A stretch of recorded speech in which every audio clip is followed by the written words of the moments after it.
In this quick tip and tutorial, what am I talking about? Rattling, I am. Well, no, we're talking about dried chilies. Why I like to use them. You get so much more flavor, and I'm going to show you all about my favorite chilies that I love to use and why you should use them too.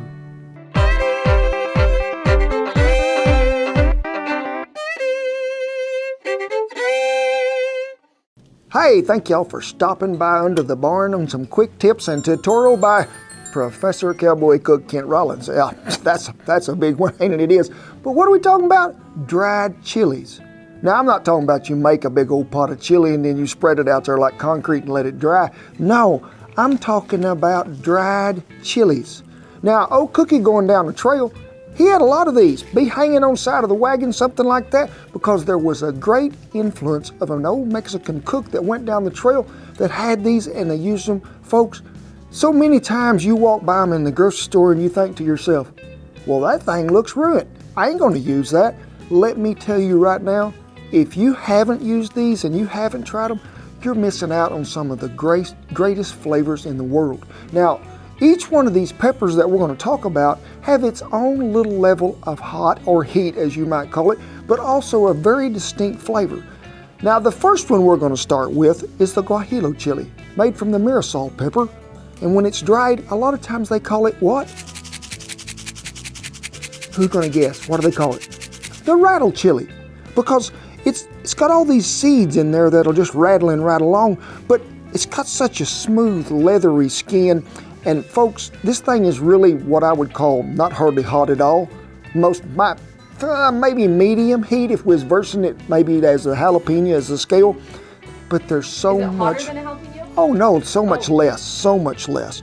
But you know, when you use these, and you can use them in different ways, all these dried chilies, but pop that stem off of them, and then the rattle's gonna come out.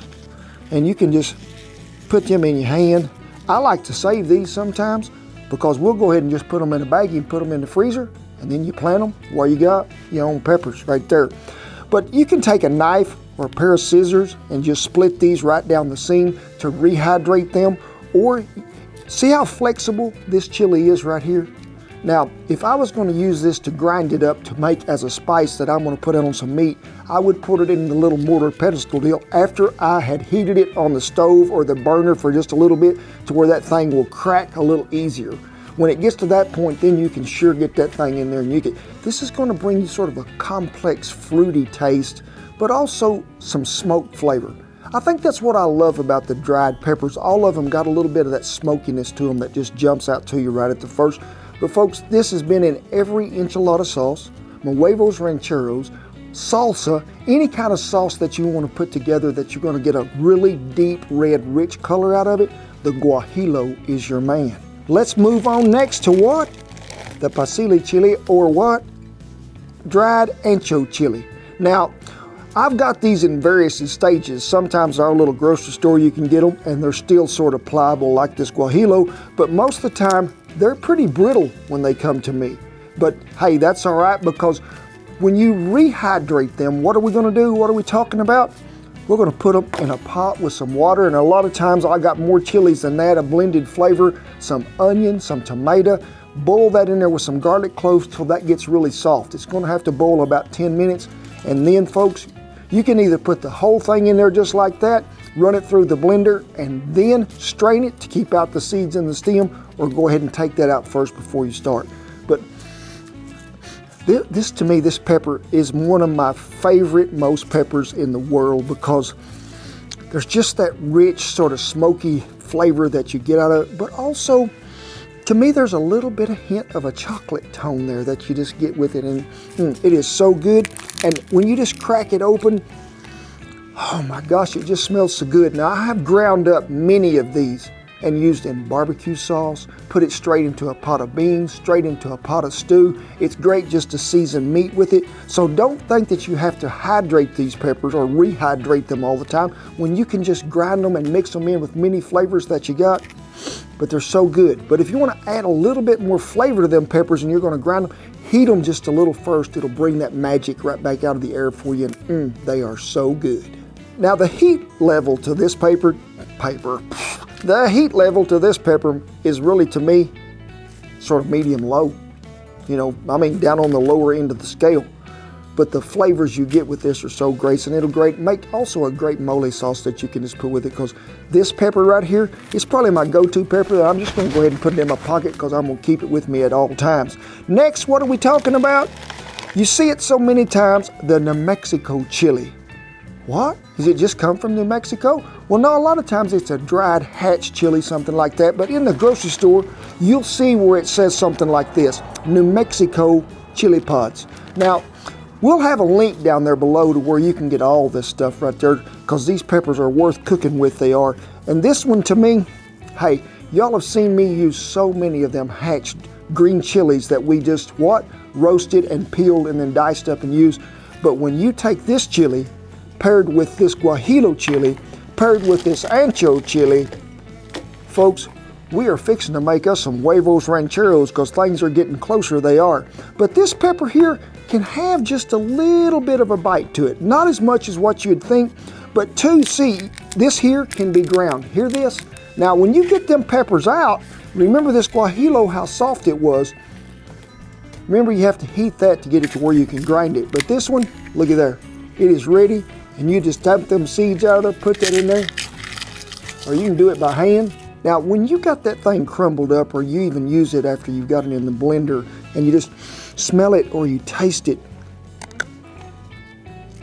you know, Shannon, that sort of deal you get when you have like a cherry, you get in a jelly, or you have like a cherry just sitting there. There's a little bit of that tartness there that comes with it, but it just gives you that undertone of like, hey, this is sort of like eating fruit. To me, folks, that's what it's all about, because there's so much more you're going to get out of this when it's dried is really what you do when it is fresh and green or fresh and red. So remember, a little bit of fruit, a little bit of cherry, and ooh, so good.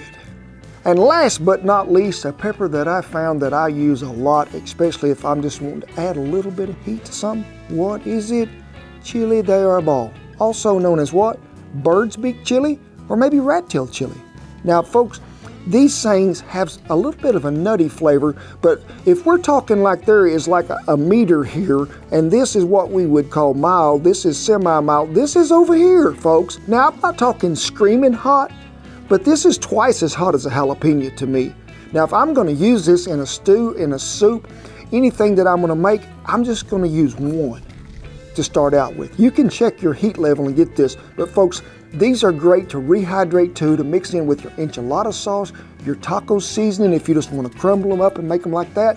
But also, just remember this, little chili right here can change the flavor of so much. There's a little bit of a nutty flavor to it, and don't think that I'm just going to bite this, because I'm not. But you can smell the sweetness in there a little bit as you get to it. But this thing does pack a little punch, it's got some heat, but if you'll dry them or go ahead and just heat them on the stove a little, go ahead and crumble one of these up, mix it with all of these, add in a little bit of dried garlic to where you can scrounge that in, make you some taco seasoning, you're in good shape. So there you have it, folks, my favorite dried chilies and what they're good for and why you need to use them. There's so much more flavor in them. Now, folks, be sure and give us a like, and be sure also and comment on this video and tell me about your uses of dried chilies and why you like them. Hey, I think they're the best thing going. And remember, there'll be links down there below to where you can find every one of them. But also, as always, I tip my hat to all our servicemen and women and all the veterans who have kept that old flag flying no matter where we're at. And just remember, don't pass the dried chilies by in the grocery store aisle. Get them over the fresh ones. You'll be glad you did. Come on in here, because what? We're gonna do a little hot pepper dance. Woo, woo, woo, it's hot, woo, it's hot. God bless you each and every one, and we thank you for going down the dried chili trail with us. So what are we gonna start? Chili de arbol, bird beak rat tail, smoky nutty flavor, and hot. Hey, but don't quit me now, and we thank you for watching this video and spicing up your life with some dried chilies we are. Now, we make a whole lot of traditional Mexican food recipes, so be sure and check out that playlist. But one of my favorites that I think all of this pairs really well with, the tamales, folks. We do know how to make them, so tune in, check them all out. You won't be disappointed.